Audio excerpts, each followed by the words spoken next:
one. Yeah, it's a good light entertainment, that one.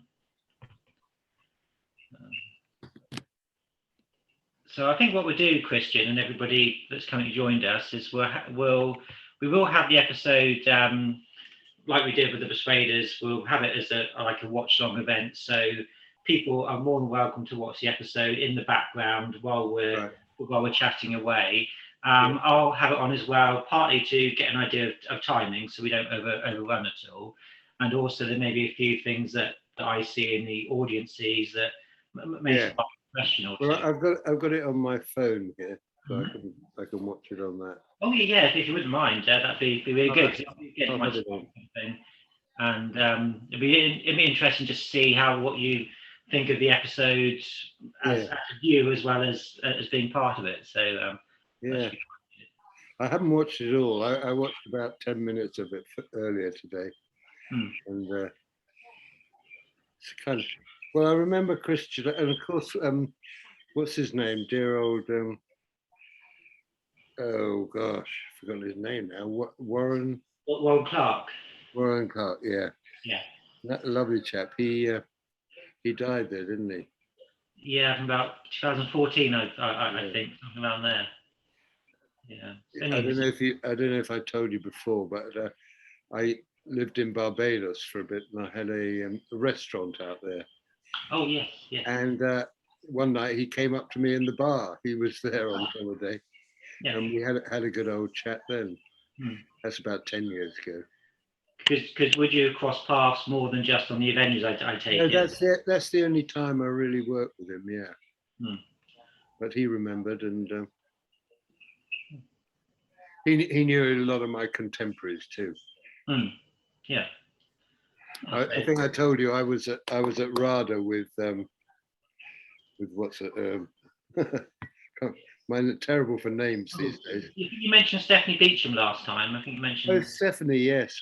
And but the lady in the Avengers, what's her name? Linda Thorson. What? Linda Thorson or Lucy Fleming? Linda Thorson. Yeah. Yeah, she was at RADA the same time I was there. Oh, lovely. Yeah. Well, we'll certainly talk about Linda as we progress. Yeah. Okay. I'm just waiting for Chris to join us. Right. When I did a rehearsal with Chris about a week ago, he was having some technical issues, although we got there in the end. So I hope he's not having any further problems. Right. Well, I have a regular Zoom meeting with a couple of old friends of mine every Monday. So I'm quite used to it. Oh, good, yeah. Yes, very handy, isn't it? Especially these days too. I'll just drop him in a message a second.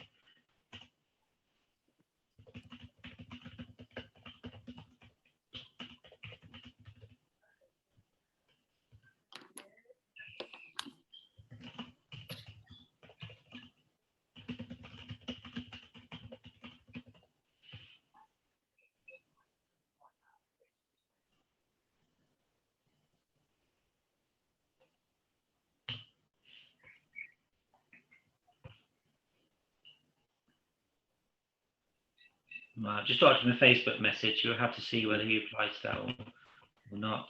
I'm not very well lit, am I?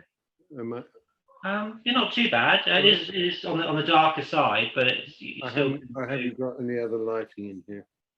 Oh no, I think that'll be fine. Right. Yeah, perfect. Well, I'll just find out who we're still waiting for while we're waiting for Chris.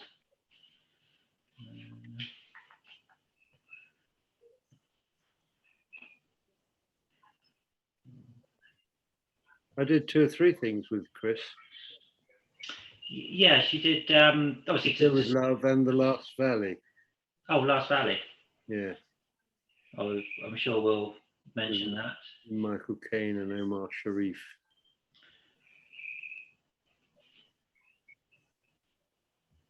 Yeah, we'll definitely touch on that, I think, as we go along. Yeah. So who are we short then? Yeah, I think waiting for two of the audience to join us, so it's Okay. that thing was slightly behind.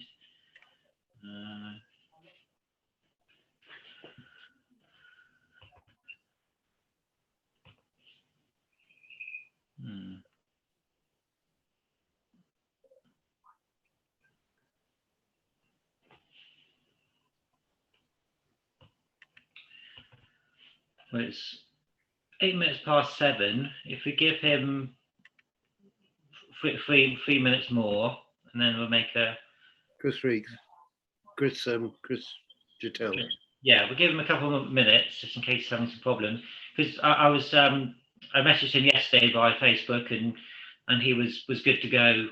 You know, so that was yesterday. So yeah, he should be fine. I know he was certainly looking forward to seeing everybody and good. seeing. Yeah, well, no, I'd love to see him. I haven't seen him for years. Yeah, he seemed very, very high spirits when I spoke to him last week, and yeah, I think he was looking forward to a little reunion. Good. Well, let's hope he makes it. I'm sure. Hopefully, he will.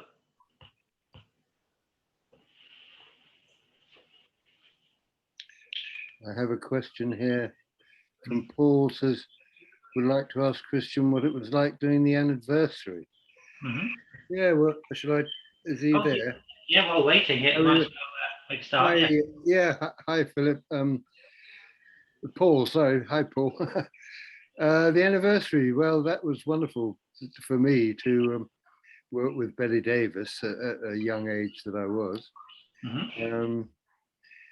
It was a great experience.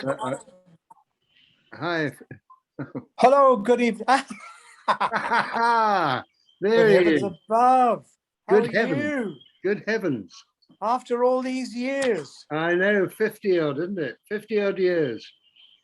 We did two or three things together. 20 years. 21. Yeah. All right, 21. How wonderful. Good. You're looking good. You ain't looking so bad yourself. Mind you, you've always been a good-looking chap.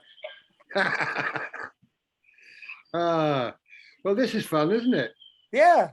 Yeah. I think really. Leslie was trying to put me on the laptop, but I've done something which was quite natural to me. Very easily done. Yes, absolutely. So you're on a main computer now, are you, or something? I'm on my phone. Oh, you're on your phone. Yeah. Good. Yeah. Oh, yeah. Good. Where do you live, Chris?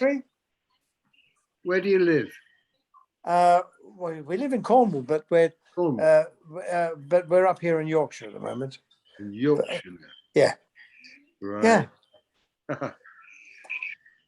Bradford. My wife's a Yorkshire lass. Oh, right. Well, she'll understand Bradford then. Yeah. And a beautiful lass as well. Do you think so? Yeah, I don't think. I know so. I can see you. You didn't meet her though. No, no. I've not had that pleasure, but I've seen photographs of you both. Oh, on wonderful. Facebook, yeah. Sandy Lane and places like that. Oh, well done. Yeah. I was saying to Philip that Warren Clark, who's in this episode. Yeah, I forgot. Sadly, he left it. But when I was in Barbados, he came into my restaurant one night and came up to me in the bar and said hi, and we had a good old chat. Wow, how wonderful. It's great, isn't it? Yeah. Oh, well, you had that for a few years, didn't you? Yeah, about 20 years. Oh, well, that's a few. I've been back about 6-7 years now. Yeah. Are you not missing it? Oh, no, yeah. Not the work. I mean... No, I do miss it, but, I had a good 20 years there. It was just time for it to go, and, things like that in life just happen, and, no, I don't regret it. Anyway, I had a really good time. Yeah. Like we did. Absolutely. Didn't we? Yeah, well, I regret that. Well, lots of things I regret in my little life. We won't go down that road. Let's be positive. But A Last Valley, was, even though I was playing the giant Swede. I loved it out there. Well, it was a beautiful location, wasn't it? Oh, just wonderful. I mean, we're getting paid for it, and yeah, you know, to be up in the Tyrol and just enjoy. It was a fabulous location. God given. Yeah, and a really great boss. Really nice cast of people as well. Yes, absolutely. Yeah, all the people in it were good. Yeah. Ian Hogg. Ian Hogg, Brian Blessed. Yeah. Michael, bless him, he's still about as well. He's still going. Yeah. He's doing advert. I tell you, you're probably on Facebook. You're in touch with Fraser Hines, aren't you? I am indeed. Yeah. He's on Facebook all the time, isn't he? Telling terrible jokes. Oh, really? Yeah. I'm not that much in depth with the conversations, but yeah. Yes, he's phenomenal. In actual fact, we have another friend in common, and that's lovely Bonnie. What's her name now? That's showbiz. Langford. Yeah. Bonita Shaw, her name was, and then she married. Oh, what's his name? Lithgow. Yeah, Lithgow. Yeah. She used to run into my restaurant in Barbados as well. Did she really? Because she lived next door. She and her husband had a house almost next door to the restaurant. Oh, really? Yeah, it's a hard life. But I mentioned Bonnie for the simple reason that she directed a pantomime that Fraser went to Australia to do. That's right, yeah. And which is Fraser's penchant. He is, if he could do pantomime all the year round, because he's just so clever. But Bonnie does pantomimes a lot, doesn't she? Every year. Yeah. Amongst other things as well. Oh, lots of other things. Yeah, I know. I didn't realize. Yeah. Life goes on after To Serve With Love. It does. Yeah, absolutely. Which is fantastic. Yeah. Oh, yeah. Do you want to say more, Chris? Or no, I don't want to send everybody to sleep straight away. No, nor do I. So yeah, we'll make a start. So thanks very much, Chris and Christian, for joining us for this evening's look back at the Avengers, the invasion of the Earthmen. So what we're going to do, everybody watching along, is that we're going to watch the episode. If for those that have a copy of it, I'm just going to watch the episode in the background, just on silent, just using it as a springboard for the conversation, but primarily it'll be sort of like a freeway in conversation event, but we'll refer to the episode as we go, and as we watch it, it might spark some comments from because Christian will be watching the episode on his phone as we go along, and the audience, any questions that they have, they can put them in the chat as we go along. So before we start the actual episode, we're very privileged to have a very special video message from Linda Thorson, who played Tara King in this the final series of the Avengers. So I'm just going to play that for everybody before we start. So I'm just going to share my screen. I've tried this a couple of times, so there could be some technical issues, but hopefully it will be fine. Linda shot this video in her garden in Toronto, so the sound is not at the best quality. It's a bit sort of quiet because she shot it on a mobile. But if you have your sound up and listening quite carefully, it should be just fine.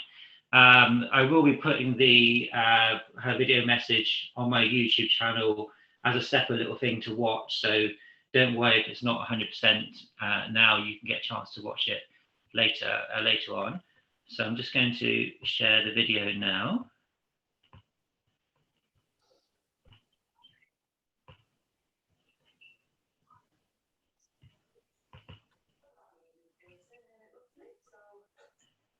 Okay, Here we go.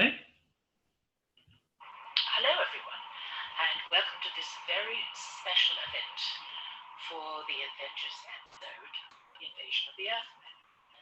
I'm Linda Thorson. You may remember me as Tara King. I'm sure you probably will if you're at the event. And I'm delighted to be talking to you from my garden in Toronto, in Canada, where I'm working. And also, we have two other guests this evening, and it's a great honor to have those. Young men. They were very young men then, perhaps not so young now. And they guest starred in the episode, Christian Roberts and Chris Chittell. And mostly I want to thank you, the fans, who've made this amazing television series continue to be popular for over 60 years now. And it's really a testament to all of you, dedication to the show, and constantly being at these events and following our careers. So it's because of you the show has had this amazing longevity. Over 60 years, I said. In fact, I'm thinking of the Invasion of the Earthmen, and I think it's the only show that I was ever, the way I look now with the white hair, because having chosen me from 200 other girls, they decided I might be a bit too much like Diana Rigg, so they bleached my hair blonde, and then it all fell out, but that's another story. So I wore wigs for a while until it grew in. So in this Invasion of the Earthmen, I have the blonde hair. Also, it makes me think again, a sad thought, which is that I'm the only original Avengers cast still alive. Tragically, we've lost Diana, and that was tragic. She wasn't very old, still had lots to do. And then Anna, who did make it past 90, and was still as beautiful at the age of 90 as she ever was when she was 30 or 20. And the incomparable Patrick and me, who also lived to be well over 90 years of age. So, good lives, sadly missed. But their work lives on in other things, but in Avengers in particular. So, have a fabulous evening. Thank you to every member of every crew who ever worked on the Avengers, and to every actor, the wonderful guest stars we had, and all the amazing directors. But again, mostly to you, the fans. Have a fabulous time. Bye from here. Bye-bye. Over and out. Very good. Wonderful. Very good. Did anyone hear that? Wonderful. Could you hear that? Was it okay? The sound was a bit funny, but I'll watch it on YouTube. Yeah, you get the gist of it. Oh, yeah. Good, good.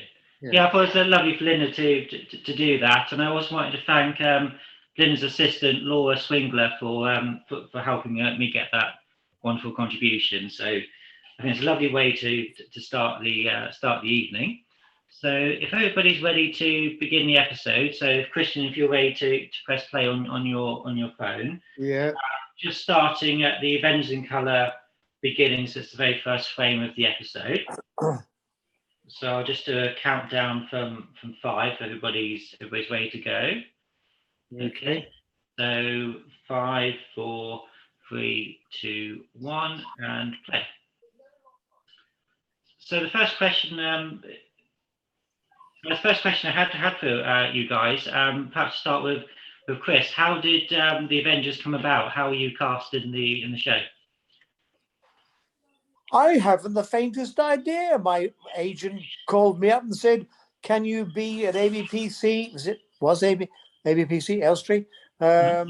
Such and such a time, and a nice little episode." I'm a jobbing actor. I still am a jobbing actor, and the fact that somebody appreciated something else that I'd done previously made me feel good, and I got the part. And who? Christian Roberts is in it. Good heavens above! Never heard of him. It was wonderful, and then on top of that, Warren was just tremendous, lovely. Yeah. And was it the same? Was it the same for you, Christian? A phone call from your agent? Absolutely. I mean, I obviously was a big fan of the Avengers anyway. And I knew Linda Thorson from RADA. We'd both been at RADA together. I guess it was just a phone call from the agent, and I was happy to do any work at that stage of my life, and I would be too now. And any phone call from the agent's good. Oh yeah, of course.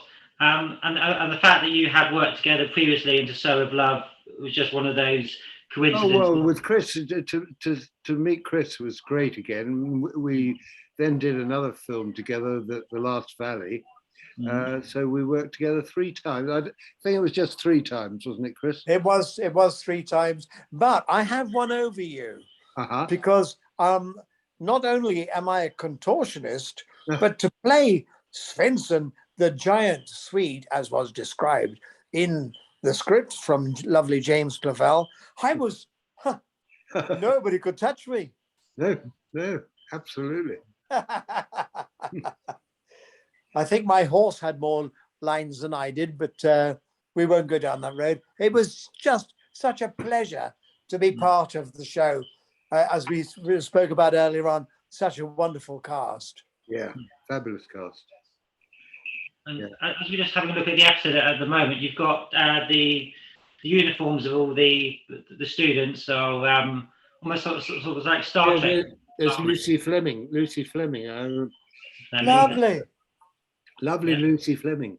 Yeah. Yes. Who's got the rights to all the James Bond films. I'm not sure, how it works. I think Cubby Broccoli and Harry Saltzman bought the rights to the Bond books back in the early 60s. That's right. And they still, of course, we retain them now. So I'm not sure entirely what part of that is, but it must be quite good. Lucy's still got some, right to it, I think, Clyde. Yeah, I don't know if she's involved in the films. Oh no, I don't think she's involved in the films.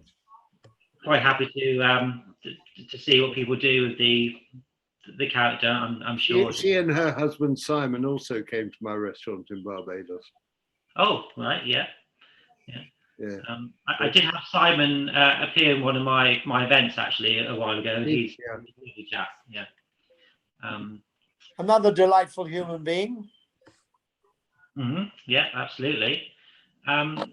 So we're saying, Christian, that you were very much aware of the Avengers when you were cast. Was that the same for you, Chris? Did you know much about the Avengers previously? Oh, absolutely, yeah. Just tremendous. Yeah. And the lovely Patrick McNee. What a delightful human being. An absolute gentleman. Yeah. And lovely, beautiful, clever Diana Rigg. From strength to strength. She was just fantastic. Yeah, very good indeed. So Linda, I won't say stepped in, but she was brought into the lovely shoes of that wonderful character. Just wonderful. Great. What a history. Well, that's the reason why we're all here, isn't it? Because it's a great part of cinematography that we've all enjoyed over the years. Yes, I remember watching it right from the beginning with Honor Blackman and everything. Yes. I think it was black and white to start with, wasn't it? Yeah, it was indeed. Yes. Yeah. Yes. Was there black and white before color then? Yeah, the first episodes with Honor Blackman were black and white. And it was on videotape as well, not film. So done as a lot basically. I'm being naughty. Of course, it was in black and white. I know that. I mean, that's an interesting. It's been naughty. What are you talking about? That is an interesting point because the Avengers being on film when you guys were involved was shot very much like a feature film, although of course. Yeah. Did you guys ever work on a videotape show and had to do sort of like live television? Oh yeah. For the BBC. Yeah, for the BBC, for example, yeah, where you had to pretty much do it from beginning to end. No, like a play almost. Yes, yeah. Yeah. As if it was live. The clock went, you were given a minute and to pull yourself together and action and hell's bells. If you didn't cut it, you were gone. Oh dear. Exciting times. Oh yeah, we did have exciting times. It was a wonderful time. Yeah, and let's hope we haven't gone past that era, because Well, you're still working. I haven't acted for years. I have been acting all my life. I know. The trouble is, everybody can see that I'm bloody well acting. Is that a Nicaraguan or a Cuban? It's not Cuban. No, it's Dutch, I think. All right. Okay. Yeah. Julik? No. They used to be called Cafe Cremes, but they All changed. Right. I haven't had a cigar in years. I can't afford them these days. But lovely, excellent. Pop round sometime. Yeah, bless you. Yeah. Wonderful. So at the moment, we're watching some location footage, and this was shot in Stevenage in Kempworth House. Yeah. Do you have any recollections of that? Not really. I really haven't. Yeah, the interiors were done at Elstree, weren't they? Yes, they were. Yeah. And what was the name of the house you said? Kempworth House. Yeah, Kempworth House, Stevenage. Yeah. Well, yeah. A lot of water under the bridge. Yeah, my memory's not too good about that. But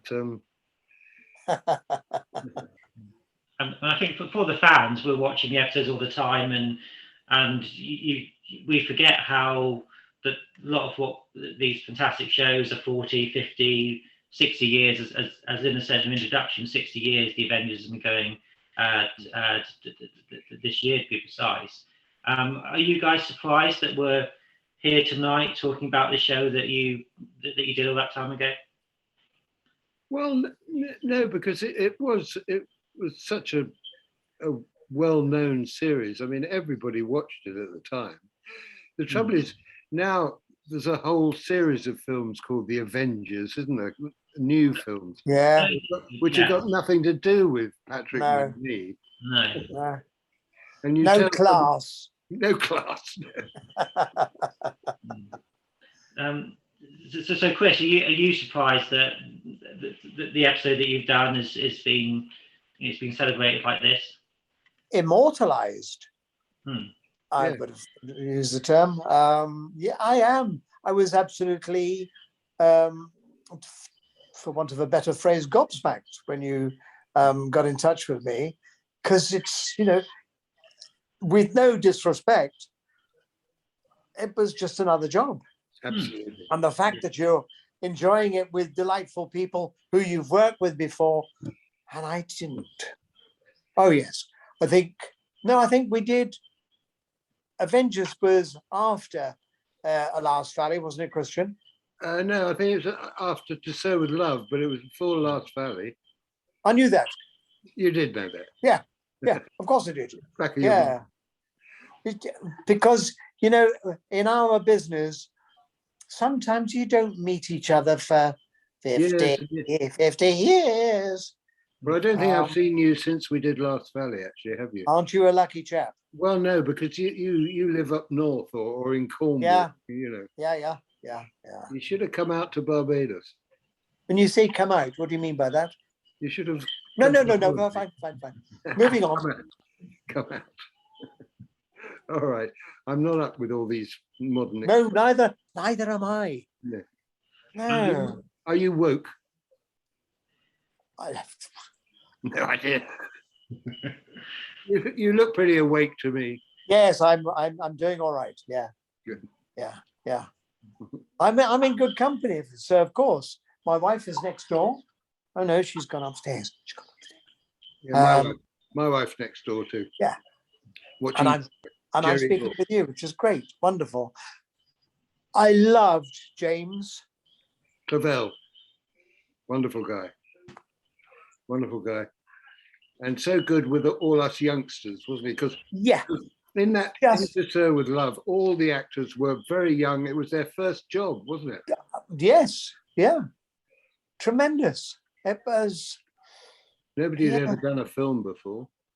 Sorry. Nobody had ever done a film before. No, I don't. Yeah, yeah, Lots of kids from Corona School, weren't they? yeah. In school. For Fraser's area.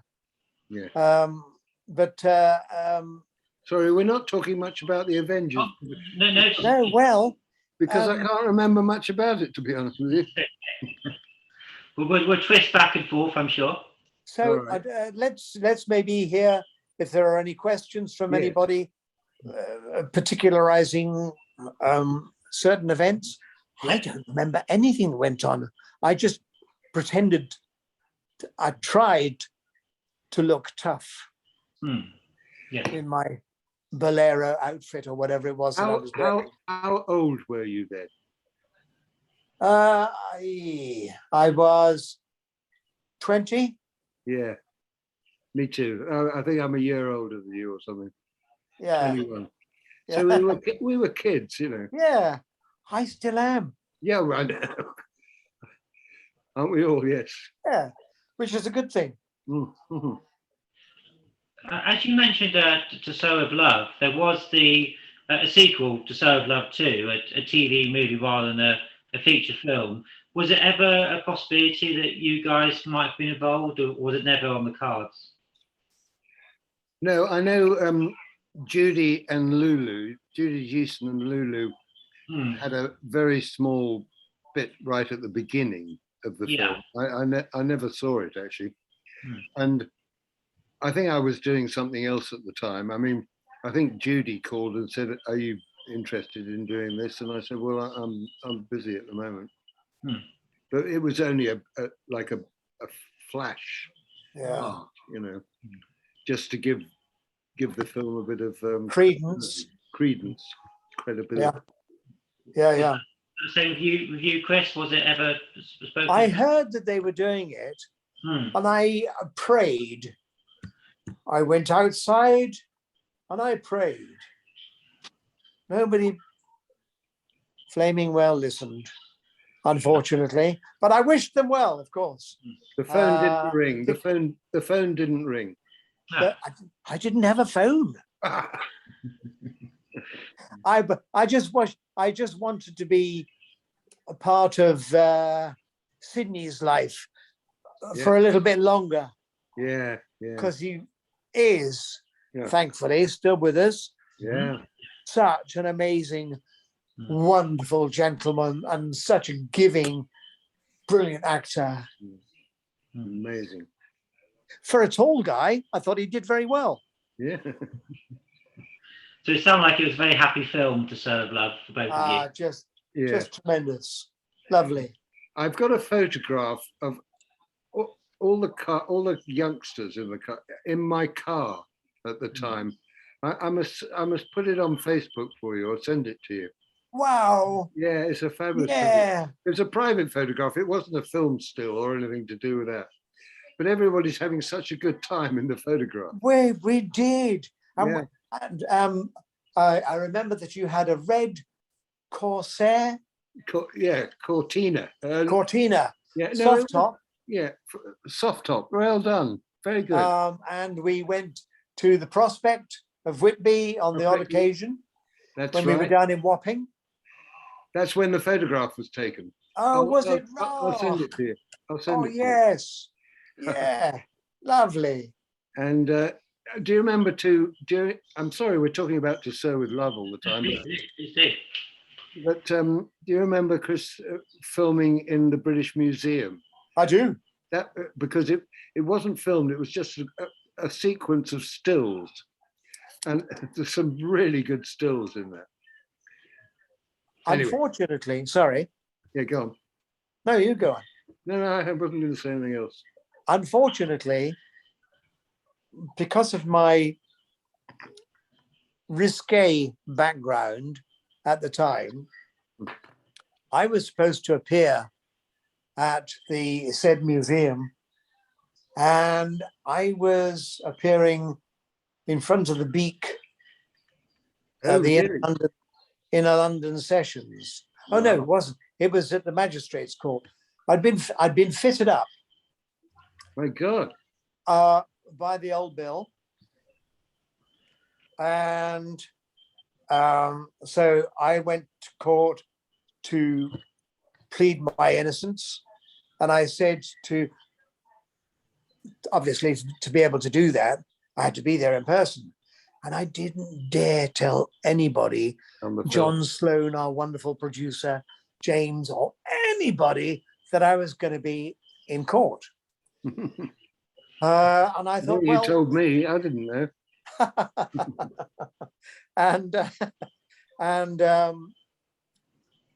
Yeah, I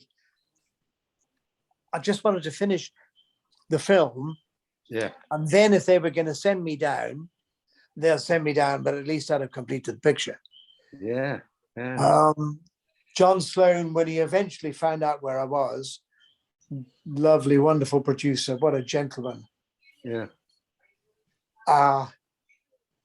He got me a barrister and a solicitor, and well, that's great. He did that for yeah, he sorted me. Yeah. I still got done for a little bit, but yeah, it was a naughty situation. I never knew that. Yeah. Well, you've shared it with the world now. When last we spoke, Christian, we were talking about you had your jacket from the Sew of Love and you sold it at an auction. Makes me want to ask Chris, did you ever have any, did you keep any costumes or props or anything from anything that you've ever worked on? Well, as you've gathered, I've ran away from the police so many times over the years. I've not been able to. No, I'm joking. But no, I have not. I've not kept anything. The odd thing, yeah, but nothing pertaining to this particular area. I would have liked to. I didn't. You know, if that's a big word. If we'd had the wonderful occasion of phones with cameras, I mean, we didn't even have Instamatics then. So it was a little bit difficult to record it. Yes, absolutely. Yeah. Otherwise, we could have had a great time. We did have a good time. Well, we did, yeah. But just to be able to reflect upon rather than one's fading memory. I'm talking about mine, not yours. Well, I've given up watching the invasion of the thing because I haven't got the sound on, and you know, it's just us all walking around in yellow sweaters and I mean, there was a lot of acting involved, was there really? No, that was the joy. Yes. So it's quite nice to not have, you know, to relax a bit more while having, or what would you have liked something a bit more meatier, because it is, you know, as you say, it's a lot of, you know, posing and things like that. Well, as far as I can remember, watching little bits of it now on my phone, I mean, there were hardly ever any scenes where we had dialogue. You know, we were almost extras in it, really, weren't we? Yeah. A background for Steed and Linda. Linda, yeah. So that might have been a different concept of what you had in your minds going into it, as opposed to the reality of. Well, again, as we said before, you know, just to be in the Avengers at that time was a huge thrill. Absolutely, yeah. It was kudos. Yeah. Yeah, and we didn't have to do much. Oh, there you are. You're standing at the gate, letting them through the gate. Yes, of course. Was I supposed to? I think so. Yeah. Yes. Gosh, you're just walking up to Steed in the car. Mincing. No, you were swaggering. Oh, really? Yeah. So this was a very early episode for this series, and Linda had just come into it. Did you get the sense that she was fitting in quite easily, or was there pressure because you're taking over and down a rig, very big shoes to fill?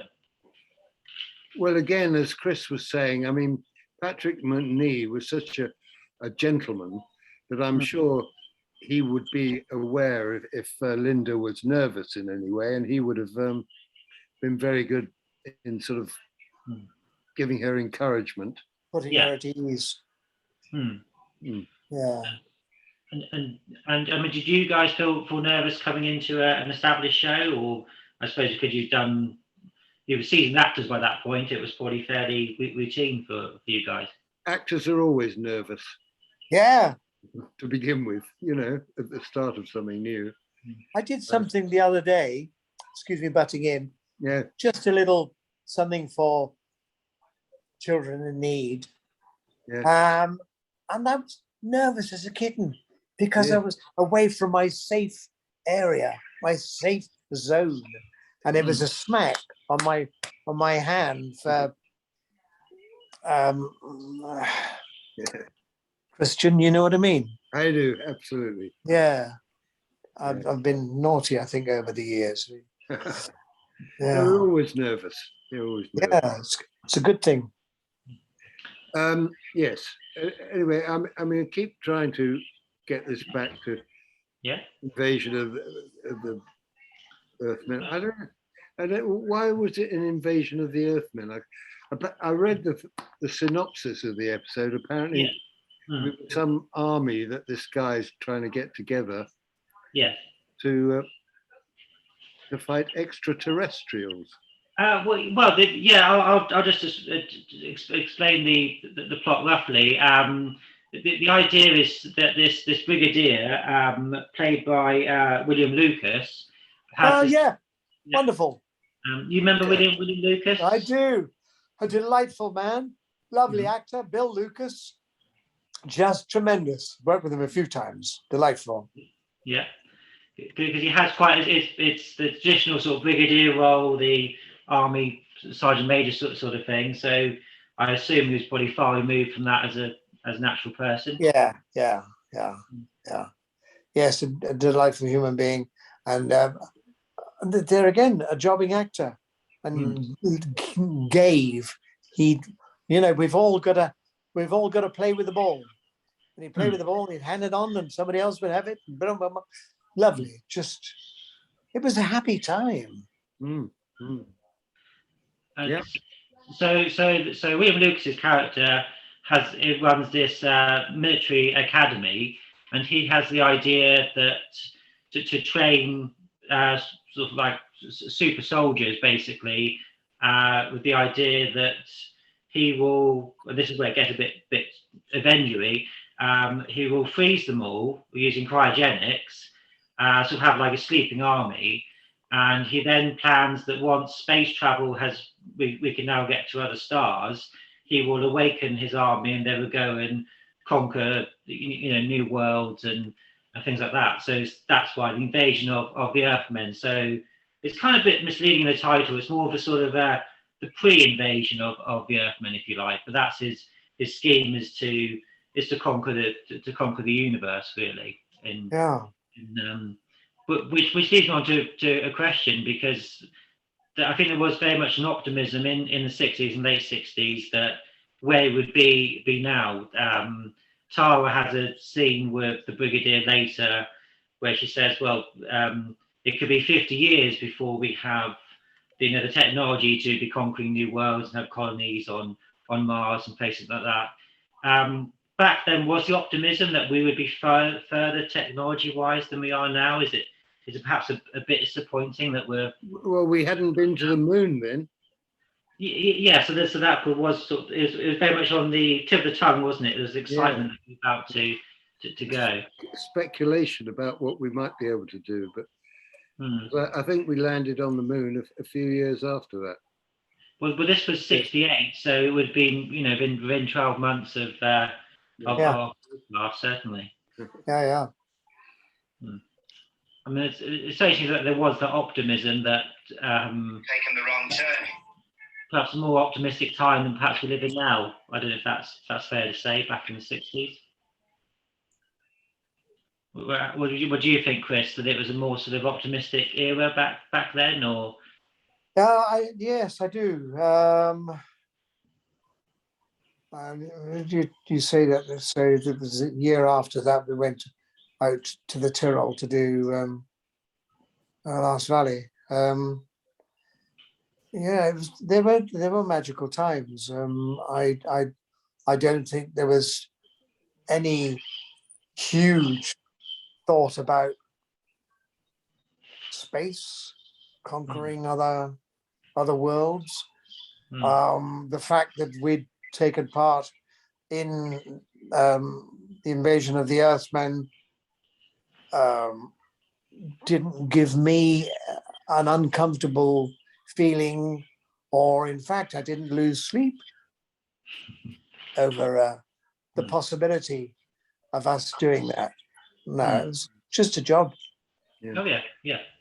Well, the 60s were a very optimistic period, I think, Indulgent. the swinging 60s. I mean, indulgent. I think is a good word, Chris, because the budgets that the things like the Avengers had and the Persuaders with you, Christian, the big budget shows, and now we're in an era where the BBC is struggling to make things like Doctor Who, and that's just now been announced that it's now being co-funded by the production company, so having to outsource the finance. So, and I know, Chris, you're still very much involved in TV work. How has the landscape of TV changed in terms of your perception of it and its scale, etc.? It's changed a great deal. Like across the board, any business has changed and is continuing to change, and perhaps that is down to the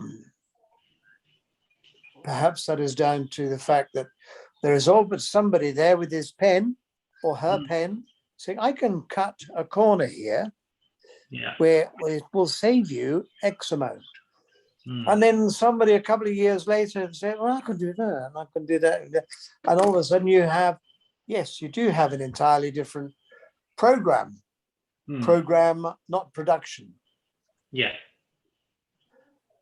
Perhaps the production suffers because of the fact that we are giving the public something else to contemplate.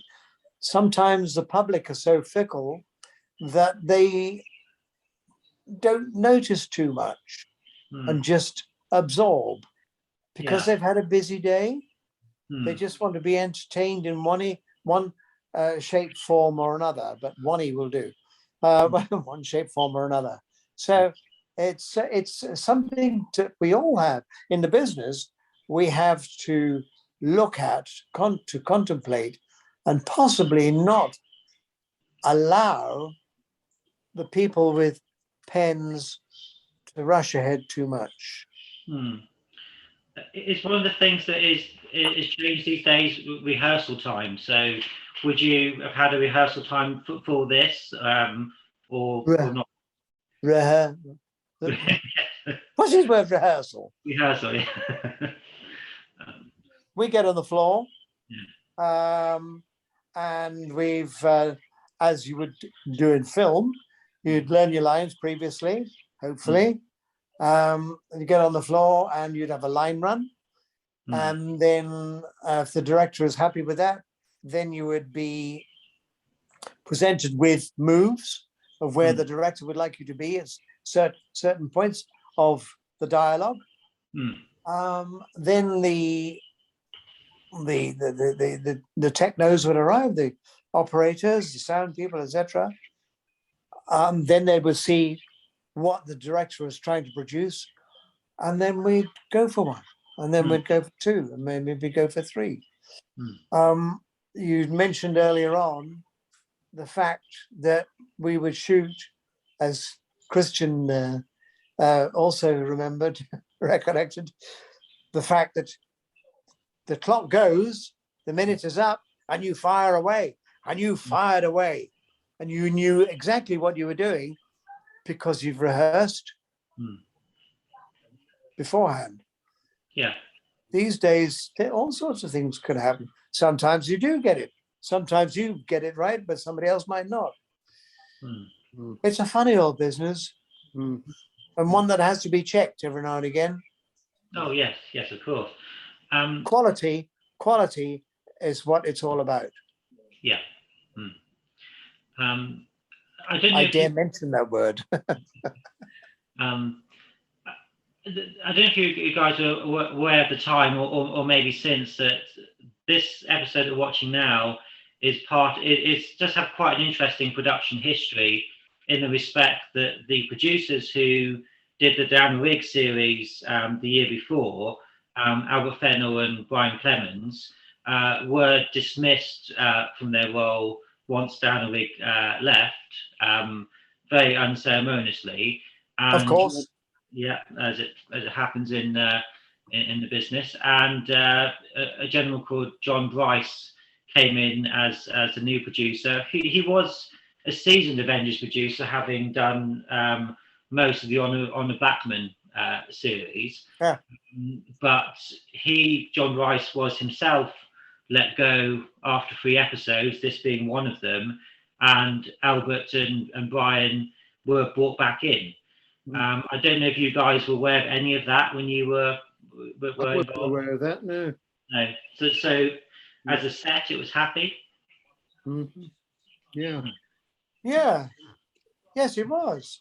I was just happy to be working with delightful people. Absolutely. The fact that this was Mr. Grice's 3rd episode, and they got rid of him after that. I don't know how to think about that. Yeah. Because I don't know if you would have met the producer, or for a show like this, or whether. I don't recall ever meeting them. No. Yeah, there's certainly a lot going on behind the scenes, and I think it was directed by Don Sharp, wasn't it? Yeah. Who's quite a good director. I mean, he did No Fool. Yeah. Good guy. Lovely man. Good guy. Kindly. Yeah. So you guys work with Don on a couple of occasions, I take it? No. Or just in this? But he was quite a good director, it sounds like, from what you recall. Yeah. Delightful. Sort of an actor's director, you might say. Yes, absolutely. Yeah. Kindly. Yeah. Thought of everybody. Because there was the second unit director was a guy called John Huff. I don't know if you recall John Huff at all. No, didn't come across him. The name rings a bell. Maybe I owed him money or something. I don't know. He'd been with the series for quite a while, and he went on to direct quite a few episodes as well. And going back to the production history of this one, Patrick McNee apparently wasn't that happy at the time either, and he was contemplating leaving around about this time. So from what you're saying, it seems like he certainly didn't let on that there was any sort of issues, and just professional to the end. He's been doing it for some years by then. Yeah. Yeah. And the other interesting thing to mention, because maybe not all the audience will know this, is that when Albert and Brian came back as producers, they reshot a couple of little bits. In the episode, Linda has blonde hair, as she mentioned in the introduction, and then she went back to her to brown hair. And by the point this episode was aired, it was aired about halfway through the season, which is a bit strange because there's a lot of references to her being new in this episode. So it kind of sort of, perhaps where it was put, it didn't really work to some extent.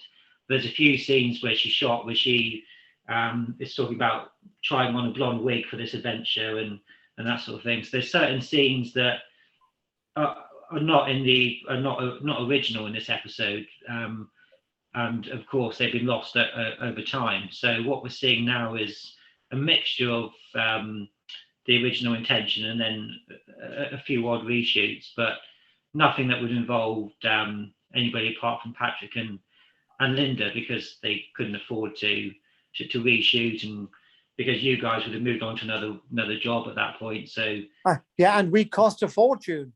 Yeah. well, yeah, that's right. I believe Linda had a problem. They had it was a problem with her hair, where the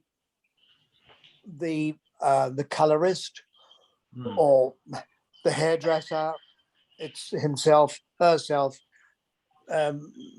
reduced her crop of hair to a disparaging lesser amount. Let's put it that way. Yes, yes. So they had to give her a wig, but then it's got to be the right wig, isn't it? And these things don't happen overnight, even in the film business. Yeah. Oh, we're in a two-shot. I'm just seeing you and me in a two-shot, being told off by the major. That major, I hate him. Because you guys do have a bit of action in this episode. How much of that would have been stuntmen? How much were you allowed to do stunt-wise in those days? Was it easier to do stunts versus later on? I don't remember.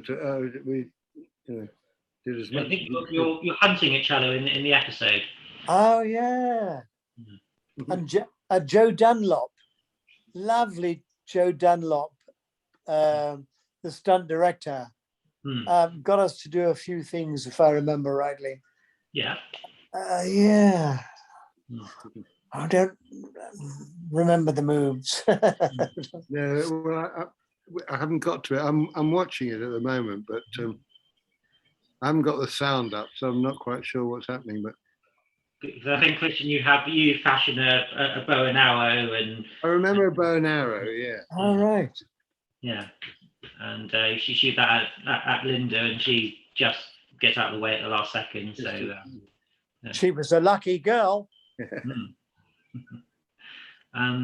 A couple of the Avengers stunt regulars were people like Rocky Taylor and Paul Weston and Sid Child. Do those names ring a bell? Rocky's I remember birthday Taylor. today. Oh, Rocky Taylor, yeah. Rocky's birthday today. Or was it yesterday? Yeah. He said he's 18 years of age. I think he's a little bit older than that, but I don't know. I'll go along with 18. Wasn't he? Wasn't he in the Last Valley as well? He was. That's right. Yeah. And his dad, That's Larry. Right. Yeah, Larry actually had a part in I know. in Last Quick impersonation of Larry. Yeah. Very good. Very good. He's still quite a good actor. Larry was, I bumped into him out in South Africa on another picture, and Larry was in the Indian Army. Let me bore you for a second. Sorry about that. And he was 14 years of age, and he was encamped outside this fort somewhere in Lucknow or wherever, but in India. And bats got into his bivouac, and he had one awful time. Cut. Years later, there he is doing a picture on an island, southeastern Cape of South Africa, and he's saying goodbye to his son as he's being left behind. Oh. Covered, the area was covered in birds. Now, anything that flapped. Now, this boy, Larry, like his son, strong boy, really, you'd want him on your side, petrified, absolutely petrified by the flap of these wings, because there were the bats all over again from 14 years of age. And he had to be lifted on the back of this huge black guy to the center of the little island. Then he was left all on his own. And there he is, not feeling too clever with the world and giving the best performance of his life. Helped by the fact that these birds, as far as he's concerned, are going to kill him. Yeah. Sorry about that. No, very, very nice memories. And Rocky Taylor, I should say, is one of his big credits is the fact that he's been in every one of the James Bond films since Doctor No. Yeah, he's a legend. A legend. Yeah, he is. Yeah, yeah. I've met him at an event a while ago, and yeah, he's lovely, down to earth, really. Yeah. I just wanted to ask you about your memories of Linda, because I don't know whether Chris, you crossed paths with Linda on Emmerdale Farm, or whether that was. We did. We did indeed. And unfortunately, she obviously, her contract was, I can't remember, I think it was 3 months. And she didn't take up the option for a further 3 months, which was a terrible shame, because she gave it some class, gave it some panache. Wonderful and delightful to see her again, looking wonderful, beautiful. And now she lives in Toronto, another wonderful place. It is, yes, indeed, yeah. She's from Toronto originally, I think. Of course she is. Yeah.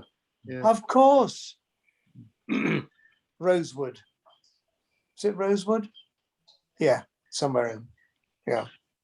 Oh, how wonderful. And looking beautiful as ever, which is great. Do you keep in contact with her? I don't know. I haven't. I never worked with her again after that. Right. I'm just looking at you. We've just carried her somewhere. Yeah. And what are your lasting memories of Linda, Christian? Well, just a very good actress and a beautiful lady. Yeah. As she obviously still is. Yeah. In that clip you just showed us. She was super. And having watched Diana Rigg in the series beforehand, and here's a new sidekick. I think you both felt that she was really. She had a huge act to follow, didn't she? She did, yeah. And she did it very well. I mean, I'm just looking at her now. She looked absolutely fabulous in it. Yeah. And I quite like the blonde hair that she had. It was because they gave her blonde hair so that originally they thought she looked a bit too similar to Diana Rigg, so they thought, well, let's make her very, very different, and wanted a contrast. Yeah, and of course her hair fell out. So one of those things. Do you have any other memories of Warren Clarke that you wanted to mention that you haven't already done so? He was a very good actor. He what was the detective series that he did? Dalziel and Pascoe? Yeah, that's right. Yeah. Dalziel and Pascoe. Dalziel and Pascoe, yes. Yeah. You're very good in that. I've been watching a few of those recently. I mean, it's on TV, isn't it? On one of the channels. Yeah. And he also did a couple of good comic turns in Blackadder. He's some very good episodes of Blackadder. So he was a good boy. Good boy. My wife worked with him a few times. He did a lot of work at the Royal Court, I think, as a stage actor too. Yeah. In the good old days of the Royal Court. Yeah. When the court was really. Yeah. The birthplace of so many great actors. Yes, absolutely. How wonderful. Yeah. Yes, Warren left us too early, I'm afraid. Yeah, he did, sadly. The other cast member I wanted to perhaps mention was George Robic. I don't remember him at all. George Robic. Yeah, I hope I'm pronouncing that name correctly. He was he did sort of small roles in a couple of the Bond films with was in you. I think it was in You Only Live Twice and Spy Who Loved Me and some TV series like the Avengers. I vaguely remember his face. That sounds very disrespectful, and I don't mean that at all. But yes, I do remember him, and a good actor. Yeah. Oh. Hmm. Oh. I can't remember any sort of anecdotes about him particularly. No. And in terms of long time ago. And I mean, I was wondering how television was perceived back in the 60s, because both of you had done films, then TV, and sort of back and forth in between. Was there a sense that one was superior to the other, or was it just? Well, they're very different. Yeah, I mean, very exciting to do films. I mean, go on locations and like that, and work with some great actors. I didn't do a lot of TV actually, really. Unlike you didn't need to. My friend here. You've worked with some wonderful people. Oh, wow. You've done some amazing films. Well, I've been very lucky. Yeah, I've been very lucky. But nothing to do with your tall, good looks. Nothing at all. No. Tall, good looks. It's all down to acting. Yeah. Absolutely. Yeah, absolutely. Yeah. But no, in your question, I mean, really, I preferred doing films. I mean, I must say, I preferred, but a lot of the TV I did was filmed. I mean, it was like The Persuaders and this. It was like making a small film. Yeah. Yeah. I never did any sort of much. I mean, Emmerdale must have been amazing for you to be doing it all the time. A soap, if you like. With respect, I hate the word soap because it Yeah, so demeans do it. I. I know what you mean. I know what you mean, because even our bosses call it a soap. But a recurring thing that's on. Yes, every week popular drama serial. Yeah. I'd been out of work for 1.5 years, and they say that you're as good as your last job. And I thought that I wasn't bad at my last job, and it was in the West End, but Good. Obviously I wasn't. So you're not still doing Emmerdale, and I'm still, yeah. You're still doing it? Only just. They don't even know I'm in it. But hey, I have become involved with another family other than my own, and they are such a wonderful bunch of people that I don't wish it to end, but it will, of course. And I've got my fishing rod, and I've got my dry suit, and all the rest of the stuff needed to enjoy the sea, and so that'll happen. But yes, I've been very fortunate. Small screen, it's a wonderful series. Yeah. But as you mentioned, there's nothing quite like film. I mean, I think that's what really got me into acting as a kid. I just loved going to the cinema. Yeah. And to actually be in a movie was like a dream come true. Yeah. And you've been dreaming ever since. Well, I love the movies. Yeah.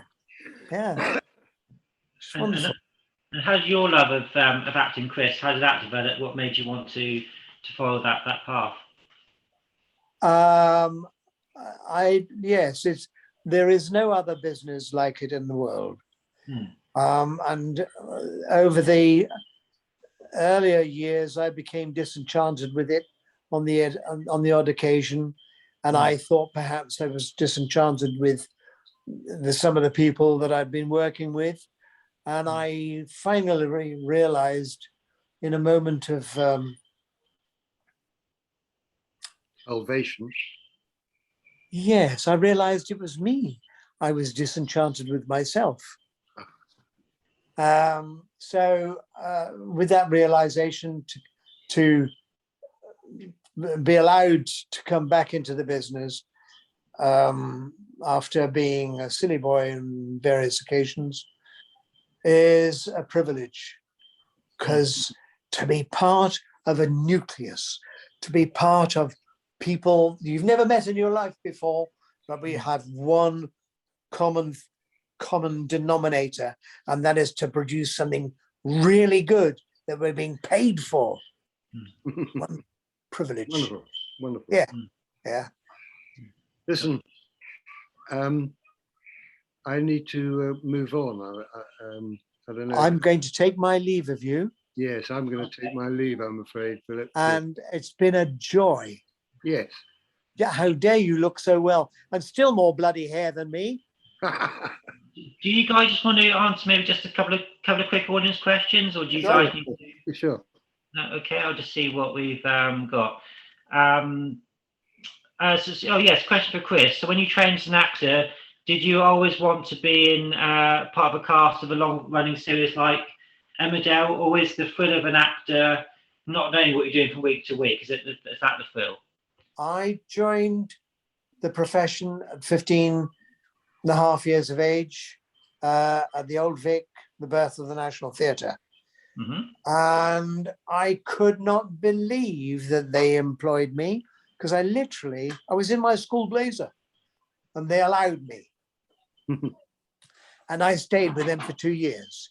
Mm-hmm. And then they realized that I still had a lot of learning to do, and I still have. And as I said earlier, I'm a jobbing actor, and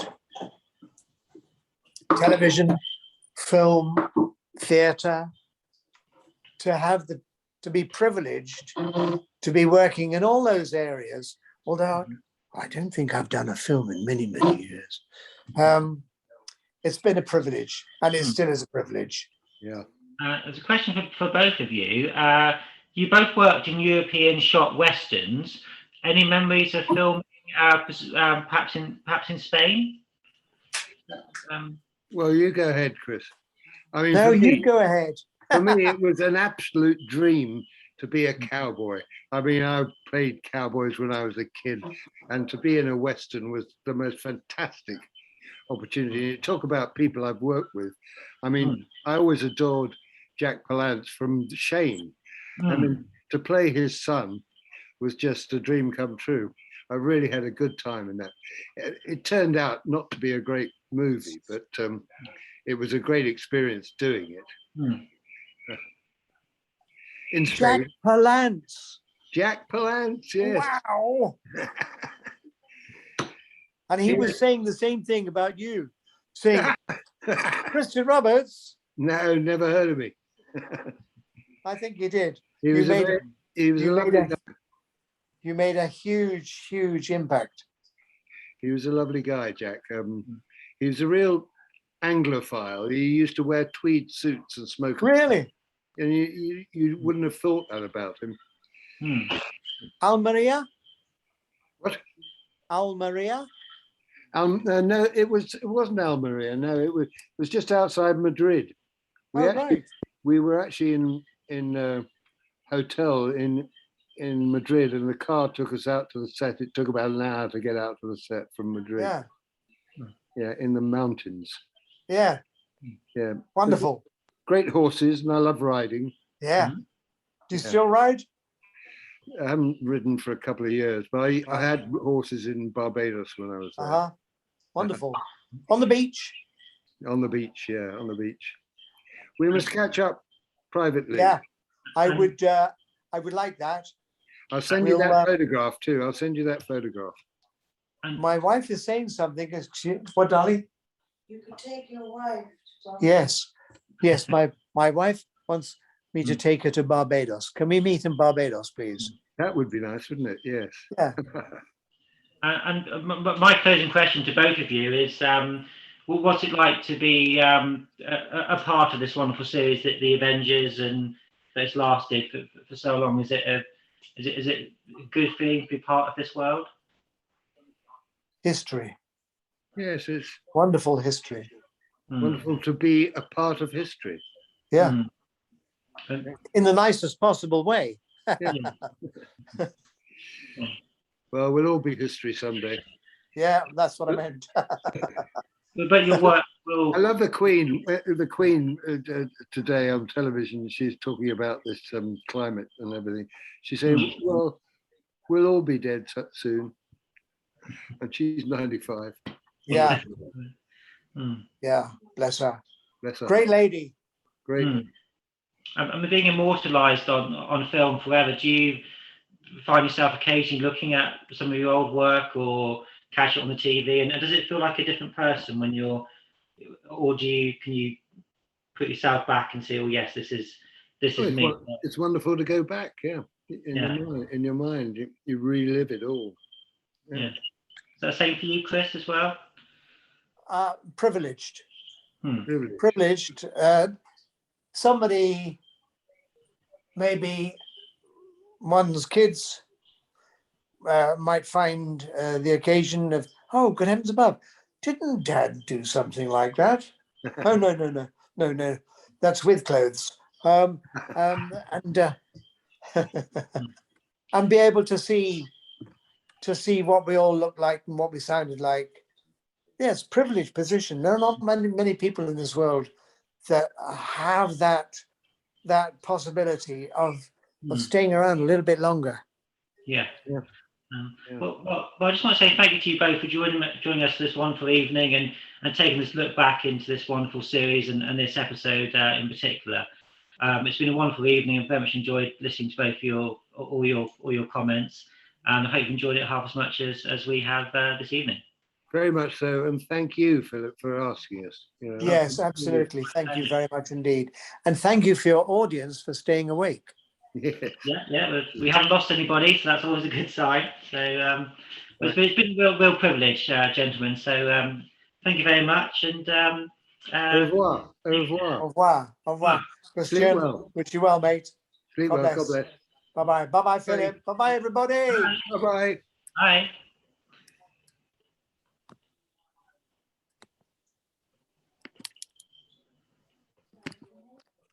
What, sweetheart? That sounded amazing. Did it? Sounded wonderful. You were lovely. He is such a delightful human being. How do I switch this off?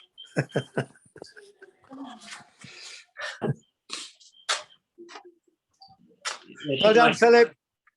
Thanks so much, Chris. Cheers, mate. Take care. Bye-bye. Okay, thanks everyone for joining us, and I hope you join us for another event in the not too distant future. Take care. Bye-bye.